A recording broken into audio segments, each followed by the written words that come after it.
안녕하세요. 고비세 피터입니다. 네, 요 며칠 사이에 굉장히 많은 뉴스가 있었습니다. 그 중에서 가장 제가 중요하다고 생각하는 뉴스가 바로 이 엘살바도르 대통령이 비트코인을 법정화폐로 받아들이는 그런 법안을 통과시킨 뉴스라고 생각이 돼서 이에 관한 이야기를 조금 드릴까 합니다. 네, 제가 2021년 탑5 프리딕션을 1월 초에 언급을 한 적이 있었는데 그 중에 하나가 G20 국가나 OECD 국가 중에서 비트코인을 매입을 할 거라는 얘기를 한 적이 있습니다. 그것이 중앙은행이 됐건 아니면은 정부가 운영하는 금융기관이 됐건 알 수는 없지만은 그런 것을 통해서 비트코인을 매입을 할 거라는 그런 프리딕션을 한 적이 있는데요. 뭐 엘살바도르는 OECD도 아니고 G20도 아닙니다. 그렇지만은 법정 화폐로 받아들인다는 매입 정도가 아니라 굉장히 임팩트가 있는 비트코인을 진짜 제대로 수용을 하는 이제 그런 모습을 보이는 건데, 그래서 뭐 저의 프리딕션이 맞았다고 얘기는 아직 하기는 이르지만은 어쨌든 굉장히 엄청난 뉴스인 것 같아요. 여러분들 뭐 많이 이제 이 이야기가 지난주 주말부터 나왔기 때문에 뉴스를 통해서 많이 접했으리라고 생각을 하지만은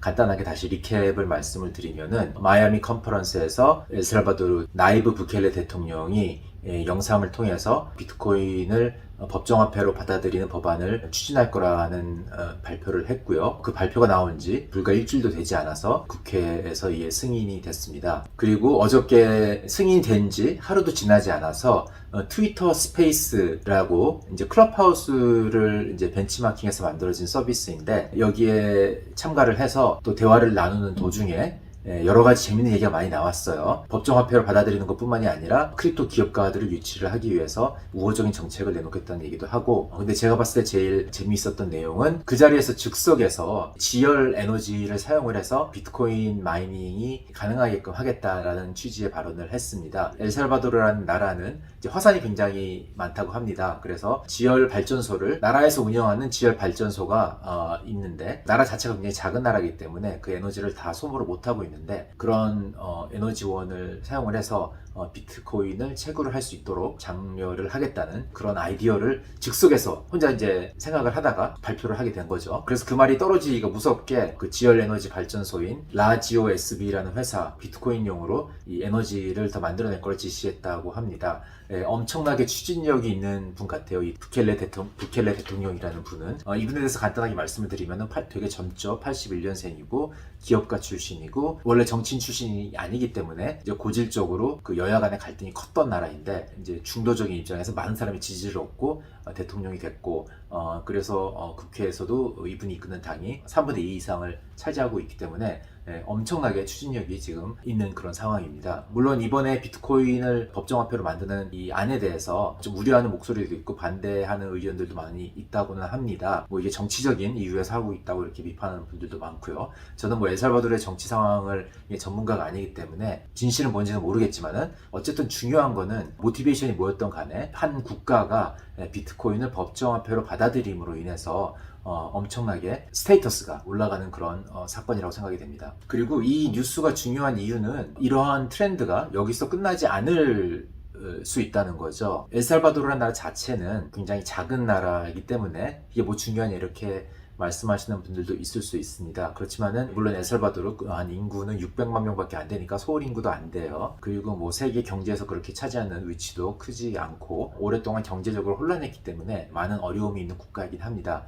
그렇지만은 엘살바도르 같은 나라가 세계에는 굉장히 많아요. 특히 이제 중남미에 그런 나라를 많이 볼 수가 있습니다. 사실 전 세계적으로도 굉장히 많습니다. 이제 전 세계 인구가 80억 정도 되는 것 같은데 그 인구의 반 이상은 개발도상 국가에 있습니다. 그렇기 때문에 우리가 뉴스에서는 개발도상 국가 이야기를 그렇게 많이 듣지는 않지만은, 왜냐면 경제적으로 풍요로운 나라가 아니니까 별로 경제적 가치가 없기 때문에 우리가 일상생활에서 많이 접하지는 않죠. 그렇지만은 사람 숫자로 봤을 때는 개발도상 국가, 이머징 마켓에 있는 이런 인구 수가 훨씬 더 많다는 거, 이제 그런 나라에서는 각종 여러 가지 어려움들이 있습니다. 이 어려움을 해결할 수 있는 방법 중에 하나가 이제 비트코인을 수용한다는 거고, 그리고 이런 비트코인을 수용하는 데 있어서 선진국보다 훨씬 더 저항이 덜 할 거라는 거죠.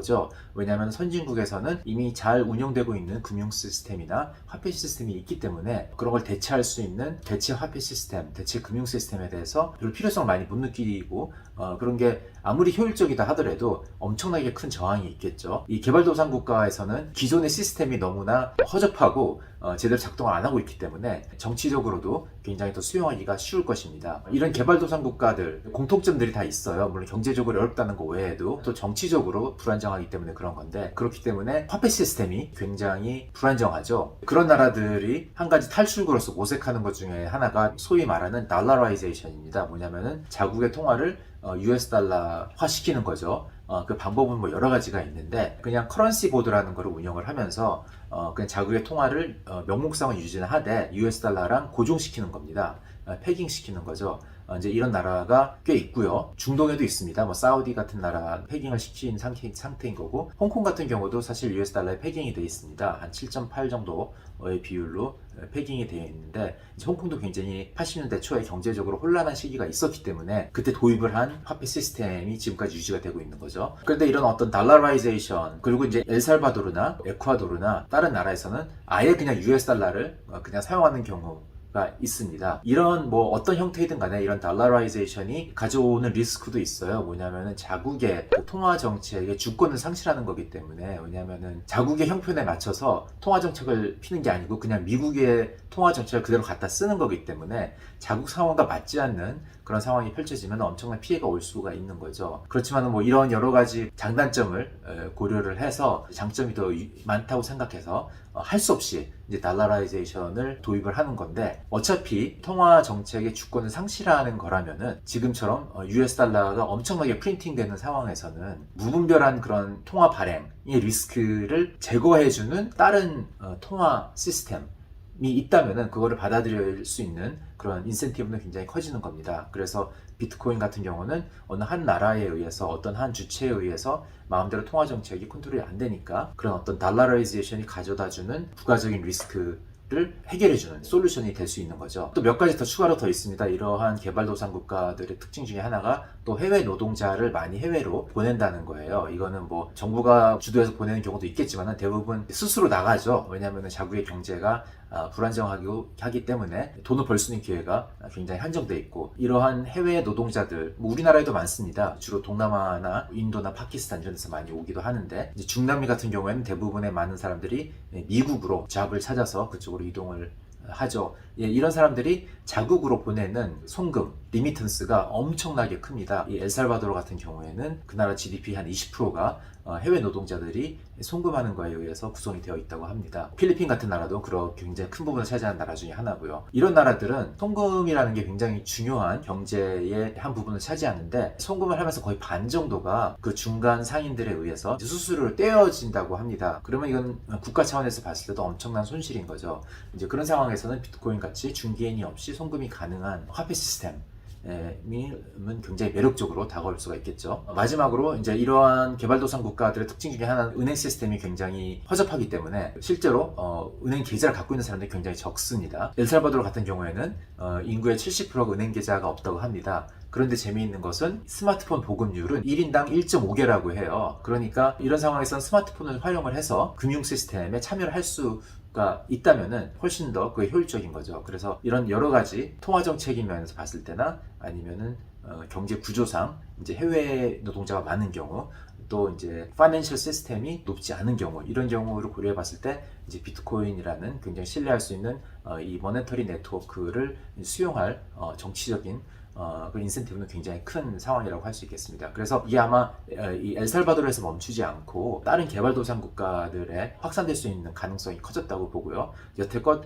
눈치 보고 못하다가 엘살바도르가 하는 거에 의해서 많은 나라들이 자신감을 얻고 정치적으로도 덜 어려워지고 비트코인을 수용하는 것이, 이제 이런 상황이 펼쳐지면은 빠르게 확산될 수도 있을 것 같아요. 마치 작년 5월 달에 폴 튜더 존스가 인베스터 레터를 통해서 비트코인을 포트폴리오에 편입하는 것을 주장한 이후에 물꼬가 터져서 많은 기관 투자가들이 수용을 하게끔 된 것처럼, 또 마이크로스트래테지가 기업의 잉여 자금을 비트코인에 투자를 하면서 다른 기업들이 그런 트렌드에 편승하는 이제 그런 모습을 보인 것처럼, 이번에 엘살바도르의 발표도, 엘살바도르 자체는 그렇게 큰 나라는 아니지만은 다른 모든 많은 개발도상 국가들이 화폐 시스템으로서 수용하는 어떤 그런 트렌드에 이제 올라탈 수 있는 그런 계기가 되는 사건이 아닌가 이렇게 생각이 듭니다. 실제로 이미 중남미의 많은 정치인들이 트위터상에서 레이저 아이의 사진을 올리면서 이제 비트코인의 우호적인 어떤 정책을 추진하겠다는 그런 의사표시를 하고 있습니다. 그 중에 대표적인 나라가 또 파라과이죠. 그래서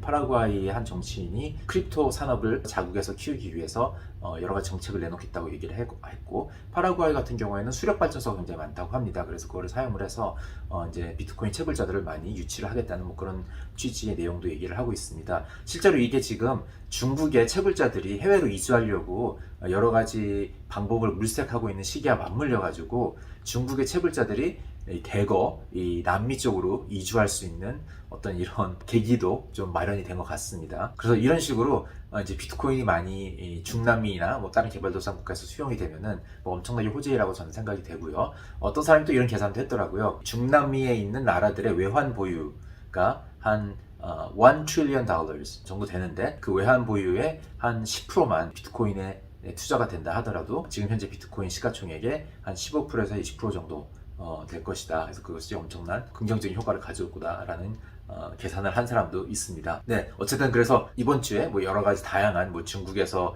추가적으로 채굴자들을 금지시켰다든지 여러 가지 뉴스가 있긴 하지만은, 제가 봤을 때는 1년, 2년 지나고 나서 돌이켜 봤을 때 정말 되게 중요한 사건이었다라고 사람들이 말할 수 있는 사건이 바로 이번 주 일어난 그 엘살바도르의 비트코인 법정화폐 수용이라는 것 같고요. 그런 면에서 제가 2021년 탑5 프리딕션 아직 맞진 않았지만은, 만약에 콜롬비아나 칠레 이런 나라들이 비트코인을 수용을 하게 되면은 그러면 저의 프리딕션이 맞는 게 됩니다.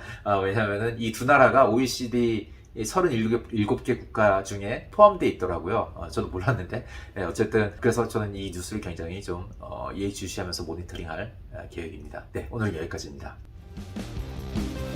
바이바이.